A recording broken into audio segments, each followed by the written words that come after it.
Assalamualaikum warahmatullahi wabarakatuh. Perkenalkan, nama saya Nadia, NIM 1801414184 dari Program Studi Pendidikan Guru Sekolah Dasar. Di sini saya akan menyelesaikan tugas mata kuliah Metodologi Pendidikan, yaitu seminar proposal yang berjudul Penerapan Pendidikan Agama Islam dalam Pembentukan Karakter Peserta Didik di SD Negeri 1 Pari 3. Pada judul Penerapan Pendidikan Agama Islam dalam Pembentukan Karakter Peserta Didik di SD Negeri 1 Pari 3, di sini saya akan membahas bab 1, bab 2, dan yang terakhir bab 3. Nah, yang pertama kita akan membahas latar belakang. Nah, pendidikan ini merupakan suatu usaha untuk mendapatkan suatu pengetahuan baik secara formal maupun informal.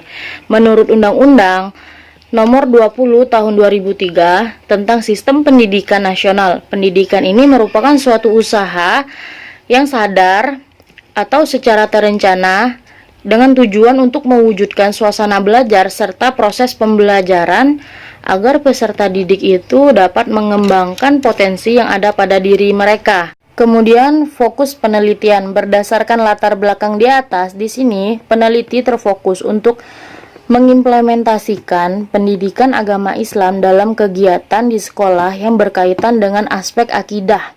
Nah, selain aspek akidah ini, peneliti juga akan mengaitkannya dengan aspek syariah dengan melakukan ibadah seperti sholat, membaca Al-Quran, serta bersedekah dalam kehidupan sehari-hari. Rumusan masalahnya yaitu, adakah pengaruh pendidikan agama Islam dalam pembentukan karakter pada peserta didik di SD Negeri 1 Pari 3?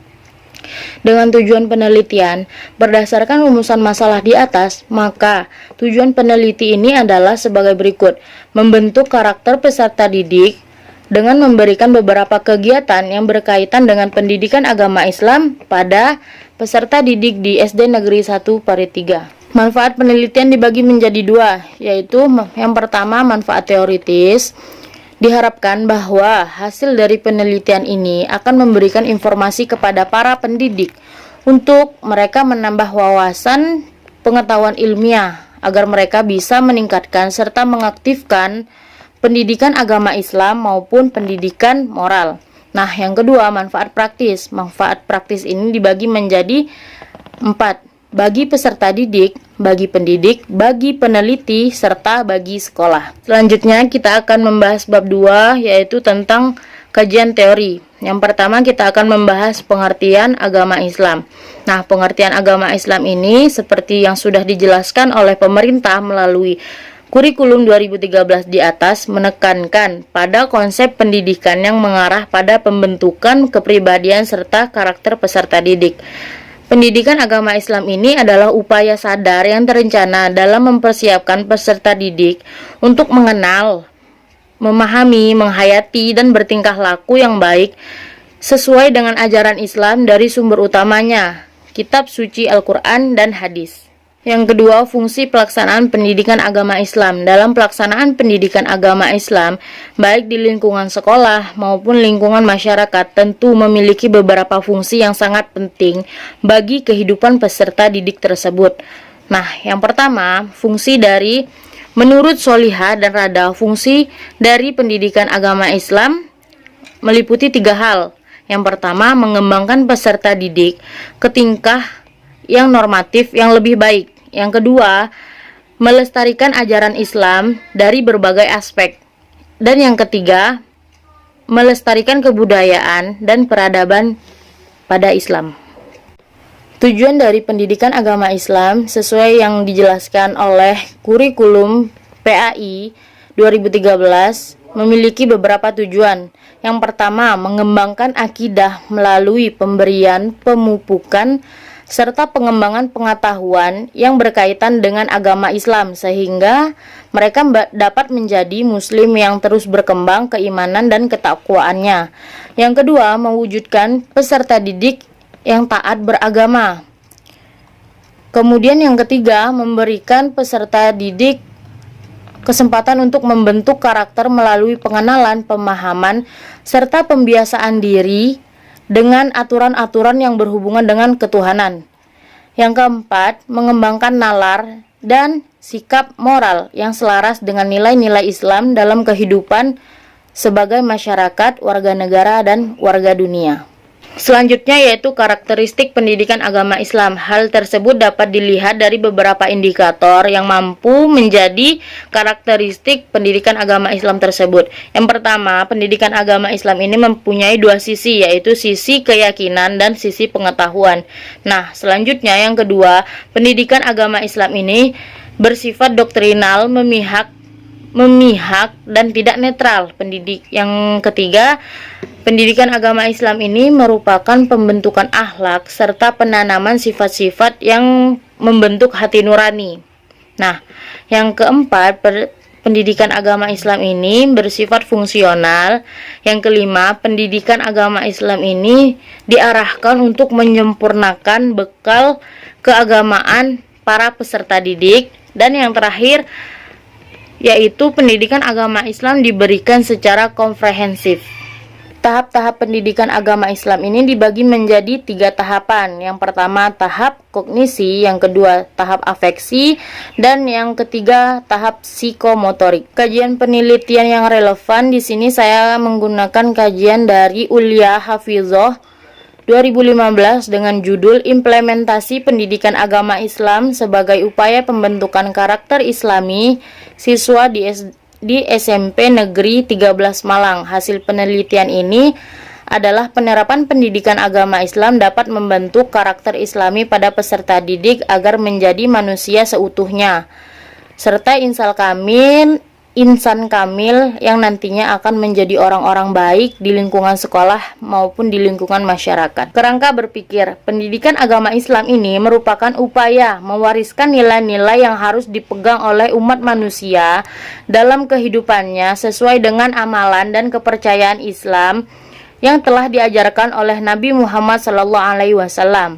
Pendidikan agama Islam ini harus diterapkan pada peserta didik sejak usia dini agar mereka dapat menghargai suatu perbedaan yang ada dan mereka temui di kehidupan sehari-hari. Yang ketiga, metode penelitian. Dalam penelitian penerapan pendidikan agama Islam dalam pembentukan karakter peserta didik SD Negeri 1 Parit 3. Di sini kami menggunakan pendekatan kualitatif, artinya data yang dikumpulkan di sini bukan berupa angka-angka, melainkan data tersebut berasal dari naskah wawancara, catatan lapangan, dokumentasi pribadi, catatan memo, dan dokumen resmi lainnya. Kualitatif juga dapat diartikan sebagai jenis penelitian yang temuannya tidak diperoleh melalui prosedur statistik atau bentuk hitungan.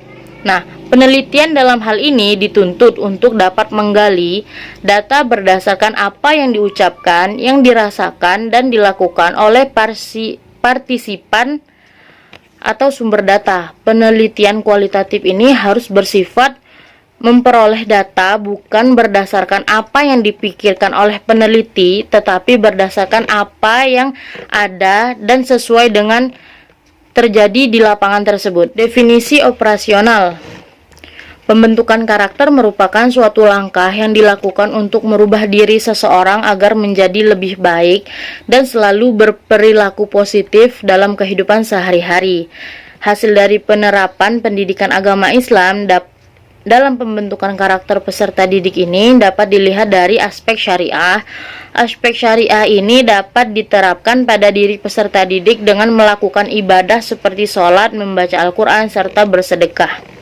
Tempat dan waktu penelitian. Penelitian ini dilaksanakan di SD Negeri 1 Parit 3 yang beralamat di Jalan Gereja, Desa Puput, Kecamatan Parit 3, Kabupaten Bangka Barat.